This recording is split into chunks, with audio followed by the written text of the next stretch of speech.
Here's a quick video on how to replace the battery in your Audi key fob. This is the brand new fob starting in 2026. You're going to need one of the 2032 batteries. You can get these off Amazon. I've put a link below in the description. I'll take it straight there. And you're also going to need the smallest flat tip screwdriver you can find. So on the back here, this little button in between here, you want to press that. Press this right here and remove your mechanical key. Now you can take your mechanical key, insert it in this slot about that far, and just push this back cover up just a little bit like that. Now go ahead and kind of push this out that way, like that. Now this is where you use your screwdriver right here, and this will pry out, or pop out, so be careful.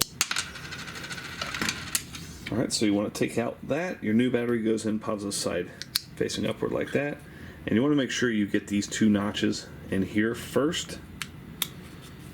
Give that a good squeeze and put your mechanical key back in, and you're all set. No need to reprogram. Hope that was helpful. Make sure you hit that thumbs up button.